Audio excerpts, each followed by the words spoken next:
Ýokary derejeli keratokonus bar adamlara lazerni korreksiýa gadagan edilýär. Salam hormatly dinleýişler, bugun keratokonus barada aýdyp geçmekçi. Keratokonus näme? Keratokonus bu gözümüziň görejiniň konus şekline bolmagydyr. Konus şekline bolanyna gözümüziň göreji ýokolup, şowa körlüge we astigmatizma eritip biziň görüşimizi bozýar. Bu keseliň döremek sebäpleriniň bir näçe teoriýalary bar. Iň esasy teoriýalarynyň biri nesil ýarlaýjy teoriýasy bolup durýar. Egerde ata-enede bu kesel ba bolsa 80% çağa geçmeklik mümkinçiligi bolýar. Ýene bir sebäpleriniň biri gormonalny bozulmalar. Ýagny gormonalny bozulmalar netijesinde adamda keratokonus, ýagny Rogovitsa gowşap keratokonusa ertip bilýär. Ýene bir sebäpleriniň biri travma ýa-da travma gözümüziň görejine travma alyp udar görmeklik bolup durýar.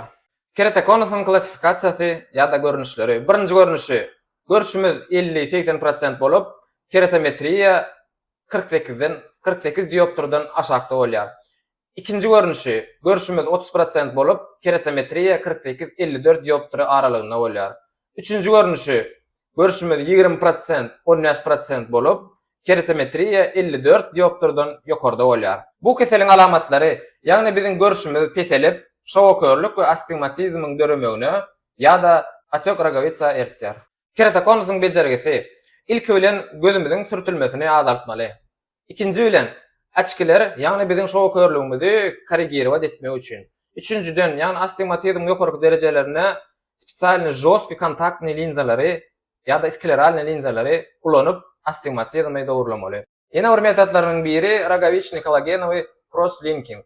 Bu metodyň manysy, ýagny biziň görüşimizi, biziň görejimiziň kollagenowy sastawyny uplatňa etmek we gatatmakdan ibarat bolup durýar.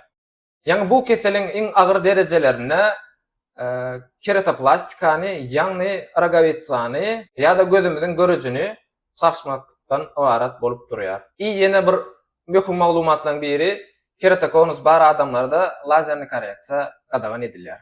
Kim meňe atman atyldygyny dileýän janyňyza sag bolsun, görjeňiz gowy bolsun, like'yňyzy gyssanmaň.